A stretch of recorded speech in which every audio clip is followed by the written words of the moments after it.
सच्चिदानंद रूपाय विश्वोत्पत्त्यादि Hathaway तापत्रय विनाशाय श्री कृष्णाय वयम नमः। हरे कृष्ण कृष्ण कृष्ण हरे हरे, हरे राम राम राम हरे हरे। नमस्कार आप सभी को, जय श्री राम, राधे राधे।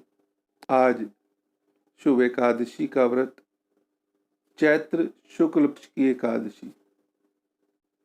इस एकादशी का नाम और महत्व भगवान से जब पूछा गया तब भगवान ने उत्तर दिया, जो तुमने ये मुझसे प्रश्न किया है युधिष्ठिर, यही प्रश्न राजन दिलीप ने एक बार गुरु वशिष्ठ जी से किया था।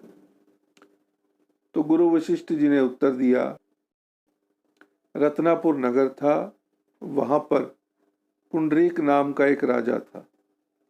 अपनी प्रजा को हर तरह से सुखी रखता था।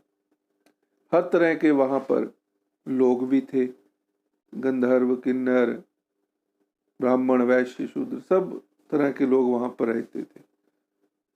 तो राजन को संगीत सुनने का बहुत शौक था।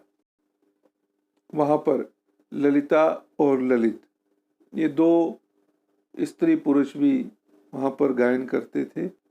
बहुत समय ये अपने साथ एक दूसरे के साथ ही रहते थे, क्योंकि इनमें प्रेम बहुत था।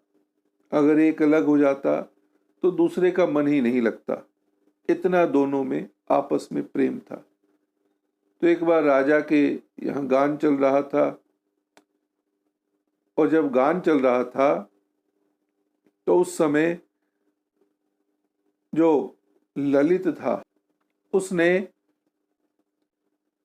अपना ध्यान अपनी स्त्री के तरफ लगा लिया, और जब स्त्री की तरफ लगाया तो उसका एक स्वर जो है वो भंग हो गया।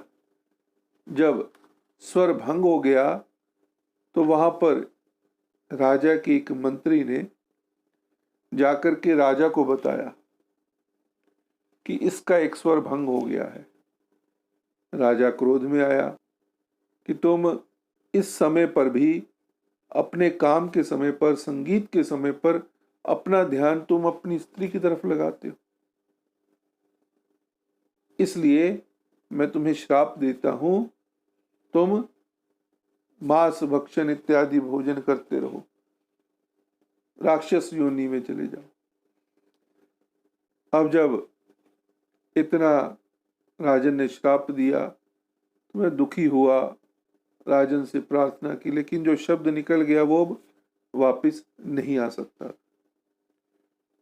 तो श्राप फलीभूत हुआ, इतना लंबा चौड़ा शरीर हो गया उसका, नाक, आंख, कान, बाल, गला, पैर, हाथ, पांव, पूरा शरीर इतना विशाल हो गया, राक्षस रूपी बन गया। पत्नी ने देखा, उसने अपने पति का दुख दूर करने का मन में विचार किया। अब विचार करती रही तो उस समय ढूंढते ढूंढते उपाय, इस योनि से कैसे मुक्ति हो, ढूंढते ढूंढते जंगलों में निकल गई, एक आश्रम में पहुंची। जब उस आश्रम में पहुंची तो वहां पर श्रृंगी ऋषि थे। श्रृंगी ऋषि ने पूछ लिया कि बेटी, तुम कहाँ पर आई हो, यहाँ पर कैसे पहुंची, मन में क्या है तुम्हारे, ये सारा वृतांत मुझसे कहो। तब कह दिया उसने कि इस प्रकार से मेरे पति को श्राप मिला है, वो राक्षस योनि में हैं, उनका उद्धार कैसे हो, कैसे वो वापिस अपने उसी स्वरूप में आए जैसे वो पहले थे। तब श्रृंगी ऋषि ने कहा कि चैत्र शुक्ल पक्ष की एकादशी आने वाली है, अगर तुम वो व्रत करोगी और उसका फल पति को दोगी तो तुम्हारा फिर ये सारा जो दुख मन में है, कष्ट मन में है कि मैं कैसे अपने पति को इस दुख से उबारूं, तो ये सारा पूरा हो जाएगा। चैत्र शुक्ल पक्ष की एकादशी रखना और तुम्हारे मन में जो है वो बात तुम्हारी पूरी हो जाएगी। तुम्हारा पति फिर राक्षस रूप से मनुष्य स्वरूप में आ जाएगा। इतना जब सुना तो चैत्र शुक्ल पक्ष की एकादशी आई। एकादशी का पत्नी ने व्रत भी रखा। जैसे जैसे व्रत रखा गया, अगले दिन द्वादशी हुई। ब्राह्मणों के सामने उसने संकल्प लिया। संकल्प लेकर के सारा फल अपने पति को दे दिया। जब ब्राह्मणों के सामने उसने अपने पति को सारा फल दिया और भगवान से प्रार्थना की कि हे भगवान, ये फल एकादशी का मैं अपने पति को दे रही हूँ और मेरे पति को स्वरूप से उसके असली स्वरूप में कृपया करके आप भेज दीजिए कि उसका असली स्वरूप वापिस आ जाए। ऐसा मैं चाहती हूँ, ये एकादशी का फल मैं उसे दे रही हूँ। इतना जब किया तो वह उसका पति जो था, फल देते ही वो पति उसका उसी मनुष्य स्वरूप में वापिस आ गया। जब वापिस आया तो दोनों आनंद से और सुख से रहने लगे। और फिर अंत में जब वह सुंदर विमान में बैठ करके, जब दोनों की मृत्यु हुई तो सुंदर विमान में बैठ करके वो स्वर्ग को चले गए।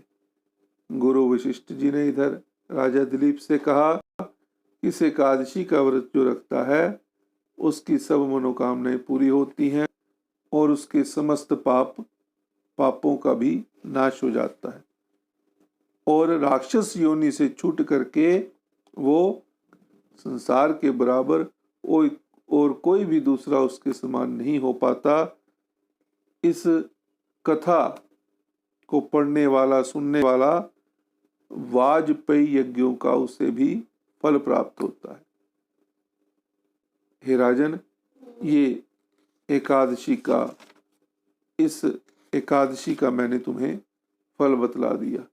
इस एकादशी का नाम तभी जो है कामदा एकादशी पड़ा कि कामनाओं को पूरी करने वाली। कामना क्या थी पत्नी की? कि मैं अपने पति का भला चाहती हूँ और कुछ नहीं चाहती, केवल अपने पति का मैं भला चाहती हूँ। इसलिए उसने इस व्रत को किया और व्रत का सारा फल दे दिया अपने पति को। तो इस एकादशी का ये महत्व है कि पापों से व्यक्ति छूट जाता है, चाहे वो जान के किए हों, अनजाने में किए हों। तो ये एकादशी का ये कथा यहीं पर विश्राम लेती है। मैं कहूँगा कि ज़्यादा से ज़्यादा इसे आगे शेयर करें जो एकादशी का व्रत रखते हैं, और भी सबको ये शेयर कीजिए, आगे बढ़ाइए, जिससे कोई भी व्यक्ति सुनना चाहता हो, एकादशी का व्रत करना चाहता हो, उसे कथा, ये संपूर्ण जो कथा है उसे प्राप्त हो जाए और जाने या अनजाने में आपके हाथों से भी वो भला हो जाएगा। तो इस चैनल को भी सब्सक्राइब कीजिए और ज़्यादा से ज़्यादा शेयर कीजिए, लाइक कीजिए। मुझे नीचे कमेंट बॉक्स में कमेंट भी करके बताइए कि आप और भी कौन सी कथा सुनना चाहते हो, कैसे व्रत की कथा हो, कौन सी और चाहिए, क्योंकि गणेश चतुर्थी की और एकादशी की ये लगभग मैं हर महीने व्रत के 1-2 दिन पहले आपके समक्ष भेज देता हूँ कि आप सभी इस व्रत को, कथा को सुने और सुन करके इस एकादशी का महत्व जाने। हर एकादशी का अलग महत्व है, अलग उसकी कथा है। तो इसलिए मेरी ये कोशिश रहती है मैं आप तक वो सब पहुँचाऊँ और आगे भी जो भी सूचनाएं होती हैं व्रत की, पर्व की, वो भी मैं धीरे धीरे आप तक पहुँचाता रहता। हरे कृष्ण कृष्ण कृष्ण हरे हरे, हरे राम राम राम हरे हरे।